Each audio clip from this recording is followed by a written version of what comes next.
rek dañ leen koy ñaanal bu baax a baax voilà ñu daal di soobu ci waxtaan wi bokk na ci lu jëm ci li nga xam te moom moo di kon actualité bi ñuy njëkk a def Ali am nañ fi économie Maroc am nañ fi mbirum sport mais su ma sañoon en tant que économiste bi fi nekk opérateur économique est-ce que du ñu dem ci 11,858 milliards yi ci 2025 lañ ne ces pays de l'UEMOA qui ont levé le plus de ressources sur le marché des titres publics yëglekaay bi di Sénégal xam ne ko en 2025 les États de l'Union économique et monétaire ouest-africain ont été très actifs sur le marché des titres publics de la zone.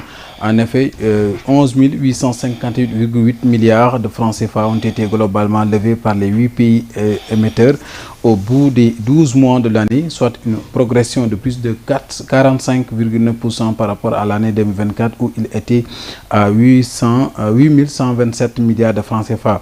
Les statistiques rendues publiques par l'agence UEMOA titre renseignent que les bons donc assimilables du Trésor BAT ont été les titres les plus utilisés. Ils ont permis aux États de lever 6036,9 milliards de francs CFA. Les obligations assimilables du Trésor, elles ont permis d'engranger 5822,6 milliards de francs CFA. La Côte d'Ivoire est le pays qui a tiré le plus de ressources de ce marché local. J'y arrive. Les titres publics. Il y a levé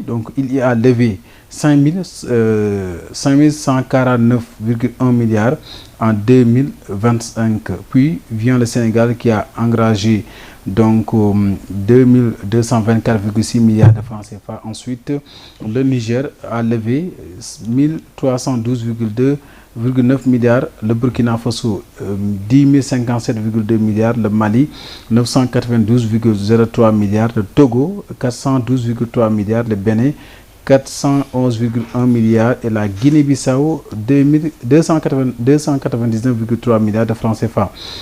Parallèlement, l'encours, donc c'est-à-dire le stock global de la dette au niveau du marché des titres publics, c'est chiffré à 21 629,3 milliards de francs CFA contre 17 902 milliards de francs CFA en 2024.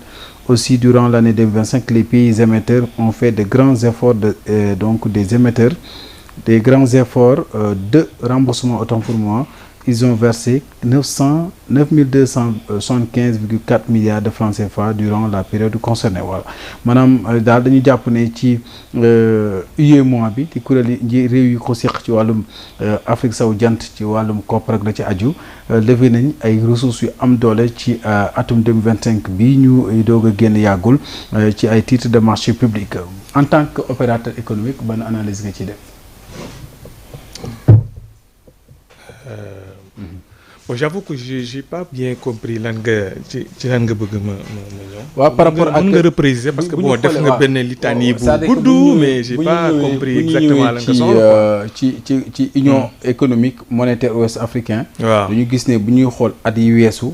ak at bii nii atum 2024 ba 2025 dañu gis ne li ñu am ci koppar ci wàllu marché de marché public yi dafa takku. ñu ne sax Côte d'Ivoire moo ci gën a jël raw gàddu gi teg ci Sénégal li tax prétexte mooy Sénégal ñu woon ci contexte bu doy war ci wàllum économie bañ doon def sax marché yoo xamante emprunt yoo xamante ñu ngi ko def ci APE génnuñ sax à l'étranger. Est-ce que du firndeel ne donc kon maanaam li ñuy wax souveraineté au niveau de l'espace UEMOA am na réew yoo xamante ni ñu mën nañ di jëflante ci seen biir ci wàllum koppar. Bon, en tout cas pour ce qui concerne le Sénégal bi ma nekk je sais que ni avec FMI nul n'ignore que ni voilà depuis avec le nouveau régime là bon ba léegi amaguñu consensus. Voilà donc kii ñu am yëpp fonds yi ñuy lever yëpp c'est sur le marché régional lañ koy lever. Donc loolu mooy expliquer aisément progression bi bu fekkee dañ doon leb ci marché international bi léegi yëpp pratiquement ci marché local bi la. tout naturellement tout day progresser sensiblement. Ali. waaw bon en fait c'est des choses très techniques. mais li nga xam ne rek man mën naa ko ci wax peut-être comme affaire endettement la. man li ma ci jàngat rek mooy xam nga bu fekkee ne Côte d'Ivoire li ma ci comprendre du ñoom ça a permis c'est que lépp bi boo ko lebee ba pare fan nga koy dugal pour man loolu tam c'est assez important parce que. mooy impact bi. waaw xam nga tey boo dee xool tey Côte d'Ivoire. ñoom bi nga xamee ne def nañ loolu xaalis bi ñu jël ñoom fan lañ ko dugal soo ko bëggee analyser par exemple par rapport ak ñun ñi nga xam ne. peut-être à un moment donné fii on a parlé de dette cachée. de tension budgétaire des fois on a levé beaucoup de fonds au Sénégal mais boo xoolee en termes de marge pour lu ñu jëm ci vers investissement. ça dafa doon loo xam ne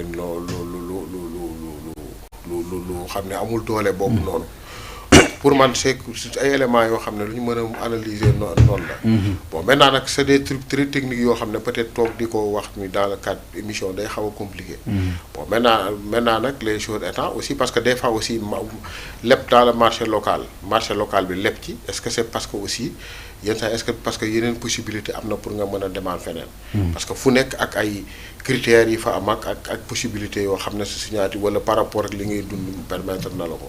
est-ce que aussi tout le temps di leb sur le marché local tam pour ñun baax na parce que su dem ba suñu état yi di concurrencer aussi les banques ak yooyu tout ça c'est des trucs yoo xam ne peut-être dans le cadre d'une émission ko peut-être bu nekk comme ay diisoo lay gën a neex a waxtaane daal. waaw am na solo ci beneen pàcc parce que aussi bëggoon naa professeur. docteur lu jëm ci wàllum koom-koom. nii professeur nii docteur Abdourahmane Fall. Abdourahmane maa ngi may usurpé loo ma ay Abdourahmane non dama bëgg garaar yi gën a yokk rek. macha allah xam naa ne sax yokku na. par rapport ak wàllum koom-koom. tey jii xam nga ñu ngi doon wax ay problème mu rapport caché dette caché yu ni mel mais tey bi ñu gis emprunt yi ñu def ci sur le marché yu mois d'habitude dañuy dépasser même li ñu amoon ci mbëbal ci leb boo bëggoon a leb 100 sax di nga mujj am 400 300 est-ce que loolu gënu jox confiance suñu autorités yi nga xam ñi ngi fii jàpp ne peut-être que xëy na am na benn confiance bu am parce que ñu bi jàppoon na ne xëy na li ñu déclaré woon ne y a des chiffres cachés mën na am benn njeexantal ci bu ñu waree wute ci feneen wala ñenn ñi duñu am ci ñun confiance ci suñu koom-koom est-ce que loolu tamit mënu firndeel ne Sénégal kon am nañ kóolute gu ñu am ci bitim réew boobu tey jii bu ñu demee levée de fonds mën nañu am plus que li ñu doon sàkk.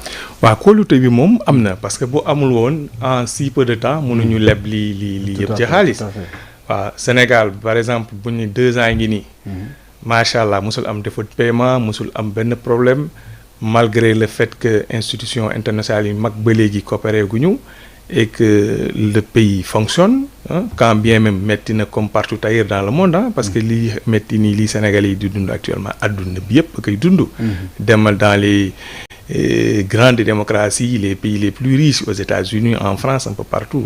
adduna jamono ngi fépp la metti mais le fait que l'actuel gouvernement parvient à sauver voilà tout ce qu'il y a à sauver tout marche c'est vrai que tout ne marche pas très très très bien mais il y a pas de problème majeur. léegi li nga wax ci endettement bi bon taux bi effectivement dina yokku et c'est normal c'est comme yow quand tu pars dans une banque. ngay leb sur une période bu gudd.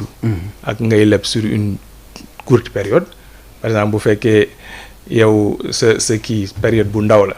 léegi il faut nga majorer taux bi. man tey boo ñëwee nga jël sama xaalis par exemple bugg ko supposons ma def benn dépôt à terme. ci benn période bu gàtt. léegi taux bi day gën a bare effectivement sinon ñi yor seen xaalis du ñu ñëw joxe seen xaalis ba pare en contrepartie duñ ci am dara. loolu y a rien de plus normal que ça.